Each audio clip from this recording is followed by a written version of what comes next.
یہ بھی سمجھ لینے کی بات ہے. تقدیر مبرم کہتے ہیں جو چھپی ہوئی ہے. وہ تقدیر اللہ کے علاوہ کسی کو نہیں معلوم اور اس میں کبھی بھی تبدیلی نہیں ہو سکتی. اسے کیا بولتے ہیں؟ تقدیر مبرم بولتے ہیں. تقدیر معلق کسے کہتے ہیں؟ تقدیر اٹکی ہوئی ہے. دوسری تقدیر کیا ہے؟ اٹکی ہوئی ہے. یہاں کیا رہتا؟ انہیں نماز پڑھا تو اسے یہ ملتا، نماز نہیں پڑھا تو یہ ملتا. اس کو کیا کہتے ہیں؟ معلق کہتے ہیں. مثال دیتا ہوں میں آپ کو. تو ایسا کرے تو یہ، ایسا کرے تو یہ. جیسا ہی عمل کرے گا اس کو وہ مل جائے گا، عمل نہیں کرے گا تو یہ ملے گا. اس کو کیا کہتے ہیں؟ معلق کہتے ہیں. یہ تقدیر کی دو قسمیں ہیں. تو اللہ کو دونوں تقدیروں کا علم ہے کہ انہیں کیا کرے گا، لیکن وہ کیوں؟ فرشتوں کو بتانے کے لیے کہ انہیں یہ کرے تو تمہیں یہ لکھو، یہ کرے تو یہ لکھو. فرشتوں کو بتانے کے لیے معلق ہے، اللہ کے لیے معلق نہیں. اللہ کے لیے پوری تقدیر مبرم ہے. اللہ کو پورے لوگوں کی چیزیں معلوم ہے، ایک ہی وقت میں سب چیزیں معلوم اللہ کو. تو یہ چیزیں اللہ کے سلسلے میں، لیکن چونکہ وہاں ایک عام ڈیبیٹ ہونے کی وجہ سے نہ قرآن سے دلیل دی گئی، نہ احادیث سے دلیل دی گئی، نہ اسلام کا نام لیا گیا. ایک عام طور پر دنیا اللہ کو ماننے، خدا کو ماننے والے، گاڈ کو ماننے والے ایک طرف، گاڈ کو نہ ماننے والے، ان کو کیا کہتے ہیں؟ ملحد کہتے ہیں، الہیدانہ صفت رکھنے والے. تو افسوس کی بات ہے کہ بعض ویڈیوز آ رہے ہیں کہ ان کے خاندان میں کیا بولتے ہیں، خیر آبادی رحمت اللہ علیہ کے خاندان سے ہے وغیرہ وغیرہ. کتنا سچ ہے معلوم نہیں. تو معلوم ہوتا ہے کہ اگر دین کی محنت نہ ہو، علماء ہو، اولیاء ہو، تو ایسے پیدا ہوں گے. جیسے کہ ابھی اس کے بارے میں بتایا جا رہا ہے کہ خیر آبادی رحمت اللہ علیہ کے خاندان سے تعلق رکھنے والا ہے کون؟ جاوید اختر. تو بہرحال تو محنتیں نہ ہوں گی، اگر عقیدوں کی حفاظت نہ ہوگی تو یہ بھی امکان ہے، ایسا بھی ہو سکتا ہے. تو بہرحال یہی صورت میں اللہ نے اسی کو بیان کیا کہ اللہ وہ ہے جو ہمیشہ سے زندہ ہے اور دنیا کو تھامنے والا ہے. اور کچھ سوال آئے تھے اس میں، وہ بتانا تھا مجھے. ٹھیک ہے. بہرحال تو یہ آیتیں محکم، سمجھ میں آ گئی نا بات؟ محکم آیتیں وہ ہے جن کا معنی واضح ہیں. تو حضرت عیسیٰ کے خدا نہ ہونے کے دلائل تو بہت ہیں، لیکن کلمت اللہ کا مطلب ہے کلمہ کن سے پیدا ہوئے. کس سے پیدا ہوئے؟ اللہ ایک مرتبہ کہتے ہیں ہو جا تو ہو جاتا ہے. تو یہ ہم کو سمجھانے کے لیے ہے. اور دوسرا ہے روح اللہ. اللہ نے حضرت جبرائیل السلام کے ذریعے سے روح پھونکنے کو کہا تو حمل ٹک گیا اور وہ پیدا ہو گئے، اور اللہ نے خود بیان کیا. اب یہ معنی تم سمجھ نہیں سکتے، یہ مطلب تم نہیں سمجھ سکتے، تو ان آیتوں کو دیکھو جن کا مطلب پورے طور پر واضح ہیں. حضرت عمر رضی اللہ تعالیٰ عنہ ایک مرتبہ قرآن پڑھ رہے تھے. ابا ایک کیا ہے وہ آیت سورہ عبس میں ایک لفظ آیا ہے، ابا کے ایک لفظ آیا ہے سورہ نبا میں، سورہ عبس میں. تو وہ لفظ سمجھ میں نہیں آیا. تو حضرت عمر رضی اللہ تعالیٰ سوچتے یہ اس کا کیا معنی ہے، اس کا کیا مطلب ہے. تو ایک دم وہ کہنے لگے اس کا معنی مجھے معلوم ہو یا نہ ہو، میں اس پر ایمان لے کر آ گیا. وہ کون تھے؟ عربی بات کرنے والے، عربی سمجھنے والے، عربی میں کلام کرنے والے. وہ ایسا رکھ سکتے ہیں تو ہم کہاں سے پورا سمجھ پائیں گے اللہ کے کلام کو، دین کو. یہ تمام چیزیں ایسے بہت دنیا میں ہو رہی ہیں. بہرحال تو یہ دو طرح کی آیتیں ہو گئے. اللہ تعالیٰ اس لیے فرماتے ہیں وما يعلم تأويله الا اللہ، تو اس کی تعویل اللہ کے علاوہ کسی کو نہیں معلوم ہوتی. اور ایک بات میں آپ لوگوں کو بتاؤں، چلو اللہ کا وجود تو دور کی بات، جن لوگوں کو سمجھ میں نہیں آتا اللہ کا وجود تو بہت دور کی بات. بہت ساری ایسی چیزیں ہیں جو خود انسان نہیں سمجھ پاتا، خود میں نہیں سمجھ پاتا، دنیا کا کوئی دنیا نہیں سمجھ پاتی. کیا ہے؟ روح. بھئی انسان کب تک زندہ رہتا سب کو معلوم ہے. تیلگو میں کیا بولتے؟ آتمم بولتے، نہیں آتمم بولتے. تو ہم کیا بولتے؟ روح بولتے. عربی میں بھی روح بولتے. تو انسان کب تک زندہ رہے گا؟ روح ہے تو زندہ. یہ کیا روح ہے ذرا بتاؤ. عیسیٰ علیہ السلام کے ماننے والوں کو اللہ نے خود بتایا تھا جب تم آخری نبی سے روح کے بارے میں پوچھیں گے تو روح کے بارے میں وہ نبی بھی نہیں بتائیں گے. یہ بھی ایک دلیل تھی. تو بنی اسرائیل میں ہے، وہ پوچھیں گے کہ روح کیا چیز ہے. یسألونک عن الروح، وہ آپ سے روح کے بارے میں پوچھتے ہیں کہ روح کیا ہے. آپ کہہ دیجئے قل الروح من امر ربی، کہ روح جو ہے وہ اللہ کا ایک حکم ہے. وہ کیا ہے؟ روح کیا ہے؟ اللہ کا ایک حکم ہے. ارے اللہ کا حکم ہے کا کیا مطلب؟ اب یہ بھی ایک مطلب سمجھنا ہے. اب دیکھو اللہ کا حکم ہے یعنی آدمی کے جسم میں ایک اللہ کا حکم ہے. جب تک وہ حکم ہے چلے گا، حکم نکل گیا تو نہیں چلے گا. لیکن بات پورے طور پر سمجھ میں نہیں آتی. اسی لیے بتاتے ہیں نا, اللہ تعالیٰ بسا اوقات دین کو سمجھانے کے لیے اللہ کسی بھی استعمال کر سکتا ہے. تو اس آیت کو سمجھانے کے لیے اللہ نے مودی کو استعمال کیا ہے. کسے استعمال کیا ہے؟ ارے بولو بھائی. مودی کو استعمال کیا ہے. اللہ کسے بھی استعمال کر سکتا ہے. اللہ آسمان کو استعمال کر سکتا ہے, اللہ کافر کو استعمال کر سکتا ہے, اللہ کو نہ ماننے والے کو استعمال کر سکتا ہے. اس آیت کو سمجھانے کے اللہ نے کسے استعمال کیا؟ مودی کو استعمال کیا. 2017 کو یاد کرو, نومبر 11 اکتوبر 11 رات کو 8 بجے لائیو ٹیلی کاسٹ میں اعلان کرتا ہے آج سے آپ کے 1000 روپے کی اور 500 روپے کی نوٹ نہیں چلے گی. ارے نہیں چلے گی کیا مطلب؟ حکم. اس نے آرڈر دیا تو بے جان ہو گئی نوٹ. اس نے آرڈر نکال لیا, آرڈر ڈال دیا تو وہ پیپر میں جان آ گئی. یہ اب جو نئے نوٹ ہے, نئے نوٹوں میں اس نے جان ڈال دی. چلتا بولے تو چلتے ہیں. جیسے اس نے بتایا یہ پرانی نوٹ نہیں چلے گی تو جان نکال لی, نہیں چل رہی. اب فری دیے تو بھی لینے تیار نہیں, جلا کو ختم کر رہے بعض لوگ. تو سمجھ میں آیا, یہ ایک حکم ہے. تو اللہ بھی کہہ رہے ہیں دنیا میں چلنے والے لوگ اللہ کے حکم سے چل رہے ہیں. اللہ کا حکم نکل گیا تو وہ ڈیڈ باڈی ہے. یہ بات سمجھ میں آئی؟ تو اسے سمجھ میں آ رہی نہیں آ رہی؟ تو یہ بات بھی تم کو سمجھ میں نہیں آ سکتی کہ روح کیا ہے, لیکن یہ بھی پوری بات نہیں ہے. ایک مثال سے بات سمجھ میں آتی بول کے سمجھایا ہوتا, لیکن حقیقت میں روح کیا چیز ہے؟ اللہ خود کہہ رہے ہیں کہ اللہ آپ کو بھی, نبی علیہ السلام آپ کو بھی اللہ تھوڑا علم دیا ہے اس کے سلسلے میں, آپ کو بھی پورا نہیں معلوم اس کے بارے میں. تو اللہ اگر چاہے تو اللہ جتنا دیا ہے اتنا علم اللہ کے نبی کو معلوم, لیکن اللہ خود کہہ رہے ہیں ہم نے قلیلا, ہم نے آپ کو تھوڑا علم دیا ہے اس کے بارے میں. نبی کو تھوڑا علم دیا ہے تو دنیا والے کہاں سمجھ پائیں گے؟ تو ایسے کئی ساری باتیں اسلام کے اندر موجود ہیں. تو لا متناہی اللہ تبارک و تعالیٰ کے وجود کے سلسلے میں بھی یہی مسئلہ ہے. تو بہرحال تو والراسخون فی العلم یقولون آمنا به کل من عند ربنا. تو دیکھو اچھے لوگ جو علم رسوخ رکھنے والے, اللہ پر ایمان رکھنے والے, کیا کہتے ہیں؟ آمنا به, ہم ان آیتوں پر بھی ایمان لائے جن کا مطلب سمجھ میں آتا ہے, ان آیتوں پر بھی ایمان لے کر آئے جن کا مطلب سمجھ میں نہیں آتا. کل من عند ربنا, سب کچھ ہمارے پروردگار کی جانب سے ہیں. سب کچھ کون سی آیتیں سمجھ میں آئے یا نہ آئے اللہ کی جانب سے ہیں, مطلق طور پر مان لیتے. وما یذکر الا اولو الالباب, لیکن اس بات کو بھی سمجھنا ہے تو صحیح عقل ہونا ضروری. کیا ہونا ضروری ہے؟ صحیح عقل ہونا ضروری. اگر صحیح عقل نہیں ہے, ہمارے بڑے کیا کر رہے کہ ہمیں وہ کریں گے, ہمارے بڑے کیا کر رہے کہ وہ کریں گے, یہ چیز پیدا ہو جائے گی. اس لیے آگے اللہ تعالیٰ یہ چیزیں پیدا ہو سکتی ہیں. جاوید اختر کے جیسے لوگ آ سکتے ہیں, غلام محمد قادیانی جیسے لوگ آ سکتے ہیں, آپ کے ایمان پر, آپ کے اعمال پر, آپ کے عقائد پر, آپ کے دین پر حملہ کر سکتے ہیں. اسی لیے اللہ نے دعا سکھلائی, ربنا لا تزغ قلوبنا بعد اذ ہدیتنا وہب لنا من لدنک رحمہ. اے اللہ ہمارے دلوں کو نہ پلٹ, ہمارے دلوں کو نہ پھیر. لا تزغ قلوبنا بعد اذ ہدیتنا, ہدایت دینے کے بعد.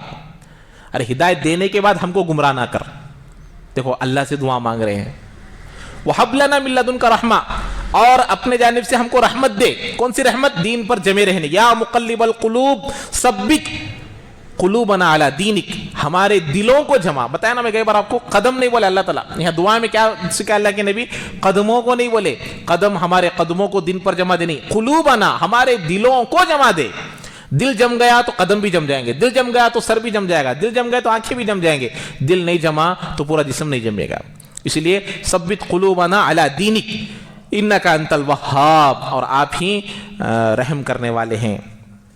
ربنا انک جامع الناس لیوم لا ریب فیہ, اے اللہ یقیناً آپ لوگوں کو جمع کرنے والے ہیں ایسے دن میں جس میں کوئی شک نہیں ہے, جس میں کوئی شک نہیں ہے. اللہ تعالیٰ ہر ایک کے لیے ایک فیصلے کا دن رکھا ہے. اس لیے ایک سوال اس میں آیا تھا, ظلم کر رہا ہے تو پھر ظلم آپ کیا کہہ رہے ہیں؟ ظلم ہے تو ظلم کا کوئی بدلہ نہیں ہے. ایک بات اس میں یہ بھی آئی تھی, ظلم کر رہا ہے, اسرائیل کر رہا ہے, کوئی بھی کر رہا ہے, بچوں کو مار رہا ہے, بڑوں کو مار رہا ہے, تو پھر اس ظلم کے لیے اس کے لیے کوئی بدلہ نہیں ہے. تو اللہ نے کہا نہیں, اچھے کاموں کی جزا ہے, برے کاموں کی سزا ہے. تو ہم یہ اسلام اور خدا کو ماننا, یہ مظلومین کو حق دلانا ہے, اور خدا کو نہ ماننا مظلومین کو حق دلائے بغیر چھوڑ دینا ہے. تو خدا ہونا عقل میں آنے والی بات ہے یا نہ ہونا عقل میں آنے والی بات ہے؟ جو خداؤں کو نہیں مانتے مظلومین کو حق نہیں ملے گا، ملے گا حق ان کو، لیکن خدا کو ماننے والے ہی یہ عقیدہ رکھتے ہیں کہ مظلومین کو ان کے بدلہ ملے گا، ظالمین کو سزا ملے گی۔ یہاں تک اسلام اس کی دعوت دیتا ہے کہ اگر کوئی سینگ والی بکری بغیر سینگ والی بکری کو مارے گی تو اللہ تعالیٰ کل بغیر سینگ والی بکری کو سینگ دے کر اس کا بدلہ دلوائیں گے۔ یہ ہے اسلام، یہ ہے خدا کو ماننا۔ تو بہرحال اس لیے اللہ کہہ رہے آگے دعا کرے، دعا سکھلایا، ربنا انک جامع الناس لیوم لا ریب فیہ، اے اللہ یقیناً آپ لوگوں کو جمع کرنے والے ہیں اس دن جس میں کوئی شک نہیں ہے، اللہ ضرور اس میں جمع کر رہیں گے۔ ان اللہ لا یخلف المیعاد، اللہ تعالیٰ وعدہ خلافی کرنے والے ہرگز نہیں ہیں۔ اب یہاں سے دوسرا رکوع شروع ہو رہا ہے، اس میں پھر کچھ فرعون کا تذکرہ آئے گا، کچھ بنی اسرائیل کا تذکرہ آئے گا، پھر وہ چیزیں جن کی وجہ سے آدمی دین پر باقی نہیں رہ سکتا، ان چیزوں کا ذکر آئے گا جن کی وجہ سے انسان دین پر باقی رہنا مشکل ہو جاتا ہے، الا ماشاء، لیکن اللہ جس کو ہدایت دے دے وہ ان چیزوں کے ساتھ بھی دین پر باقی رہتا ہے، اس کا ذکر آئے گا۔ انشاءاللہ اس کو تفصیل کے ساتھ اگلے درس میں بیان کیا جائے گا۔ اللہ تعالی ہم تمام کو عمل کی توفیق نصیب فرمائے۔ سبحان اللہ وبحمدہ، سبحانک اللہم وبحمدک، ونشہد ان لا الہ الا انت، نستغفرک ونتوب الیک۔